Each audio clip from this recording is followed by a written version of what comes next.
now we want to move to my sister.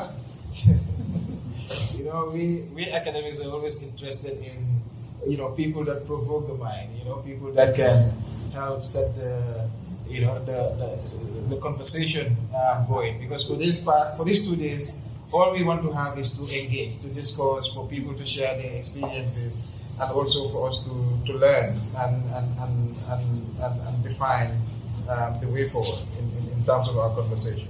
So I'll give a quick rundown to who our keynote speaker for this morning is. She's my sister, that I did not know, but she was protecting me way far away that I don't need to talk about. So Mrs Bittaye Darboe is a Gambian by birth and has been serving her nation as a civil servant for more than a decade. She graduated from St. Joseph High School in Banjul and the Gambia College with a higher teacher's certificate. In October 2000, she obtained a Bachelor of Arts in Economics from St. Mary's University, and in 2002 got admitted to Webster University in the US, where she graduated with a master's degree in Human Resource Management in 2004 and a master's in Business Administration in 2005. Mrs Bittaye Darboe worked as a qualified French and English teacher for 5 years before joining the civil service as a senior economist at the Ministry of Finance and Economic Affairs in the Gambia. She was then posted to the Office of the President in 2012 as a senior policy analyst.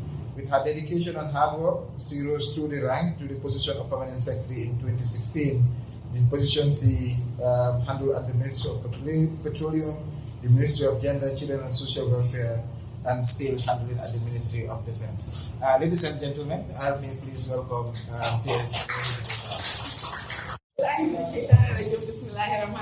Assalamu alaikum. Good morning. Ambassador, Your Excellency, the Ambassador of Germany in the Gambia, my sister from Senegal, okay. It's a pleasure having you here today, distinguished panelists, ladies and gentlemen, the media. It's really a pleasure for me to be here today to give the keynote address on the theme for today, which is deepening and security institutions civil society engagement in the Gambia. These are very important exercises, and I'm glad that we have some very important people around the table who will lead the discussions. I'm just going to tease out some of the issues that we may come across during the panel discussions. My team for the keynote address is building a democratic security sector, challenges and opportunities in transitioning Gambia. Now, when I hear democratic security sector, my mind would come across maybe good governance. Why not? Right? Capacity building, professionalism. Who can help me with more adjectives to describe democratic security sector? So when we have a democratic security sector, it means we have a security sector by the people, for the people, and to the people. So it is important for us to consider the people in all our programs, in all our projects, in all our activities. Now, when I looked at the definition of democracy in, the Oxford Dictionary, it says it's a system of government by the whole population and all the eligible members of a state, typically through elected representatives. Now, for me to define democratic security sector, I'll always say that it's a security sector that is transparent, that is accountable, and that follows the rule of law. You may have another definition, but that is the definition I'll give it. Now, since the introduction of the security sector reform in 2017, a significant level of reform activities in terms of capacity building and institutional development of the security services has been undertaken in line with democratic principles and international standards. The SSR is one of the key priorities of the NDP, that's the National Development Plan, focusing on the attainment of a security sector that is effective, efficient, apolitical, affordable, accountable, transparent, and responsive to the security and justice needs of the people of the Gambia based on democratic norms and principles. However, the challenges are numerous, but I'll just highlight few. I'm looking at the implementation process of the SSR in the Gambia. The fear factor of change. This has a big role to play. As human beings, we're always scared of change because we don't know the outcome of change. And I think we don't manage change properly. Now, to effect change, it has to be very consultative. And that is why we're here today. When change is to happen, it is for the people. So the people should be involved in the process. Unless and until we have the people involved in the process, the outcome would not be satisfactory. So the other challenge we're having is the implementation of the policies and strategic documents. Since 2018, we have developed policies, the policy documents. We have developed strategies and implementation plans. But how far are we with the process of implementation as far as the SSR is concerned? We have programs and project financing gaps. Yes, without the finances, we cannot do much. So resources, financial resources are very important and key. Even though we have some very, strategic documents developed, if we don't have the funds to implement the activities highlighted, I don't think that those documents can serve any good for us. Sensitization and awareness creation. People need to know what the SSR is about so that they can have a buy-in. We have to sell out the SSR. How can we sell out the SSR? If we work closely with the CSOs, it will facilitate the process because they can reach out to the people at the grassroots level and explain to them in the language that they understand what the SSR is about. Now, I will just refer to His Excellency's remarks. He made mention of community policing. Security is everybody's business. So community policing is very important as well. Now, it would help at least to minimize some of the incidents that are happening at that level that cannot reach the center or that cannot reach the higher level of authority. So if we have the communities involved in policing our society, then we will have a more peaceful society. And to do that, they have to get information. They have to know what they're doing. And they have to know what is expected of them. So this is very key. Reviewing and updating the policies and legal frameworks to reflect the current realities of our situation as a country. Now, some of our documents or some of our legal frameworks needs to be reviewed and updated, as well as our policies. Now, a policy is to ensure change. Now, if you have a policy that is not working, you need to sit down again, just like what we are doing today in a round table, and then, discuss it. And then make sure it reflects the realities on the ground. Otherwise, if you implement it, you're just wasting funds. So it's good for us to continue the reviews and updating of our policies and legal frameworks. And then the absence of a database system. Said emphasize the need for communication. Communication.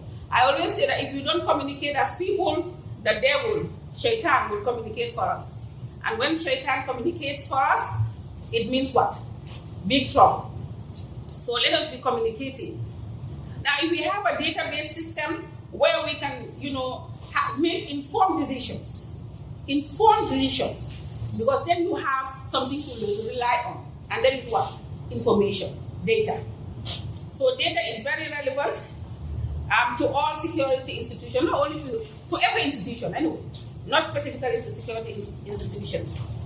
But for the security sector reform, we need to have the database so that will facilitate, decision-making processes and, building systems. Capacity building. Now, learning is a process that starts from the day you are born until the day you die. So capacity building is very important. It builds on what? Professionalism. And then when you are a professional in what you do, it means you do it the right way. I always say that there's a difference between doing the right thing and doing things right. We have to learn to do things right. And to do that, we definitely need capacity at all levels, at the level of the institutions, at the level of the community, etc. Restructuring existing security institutions. Now, I know during the assessment, the SSR assessment, we were talking about downsizing, right-sizing, etc.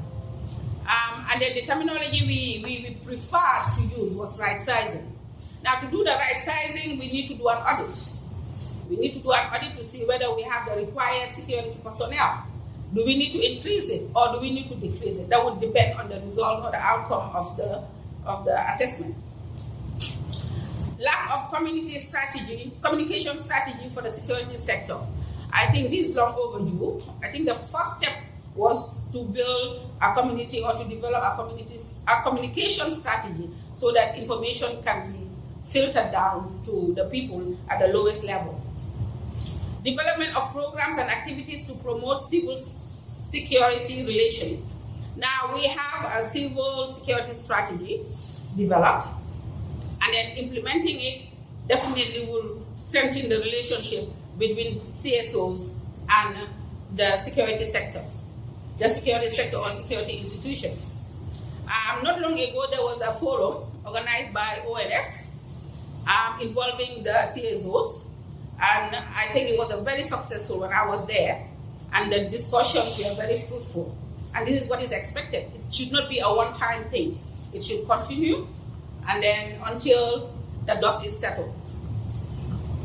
Absence of proper structure and functional institutions. Now, if you look at the infrastructure too, it's a problem. It's very key.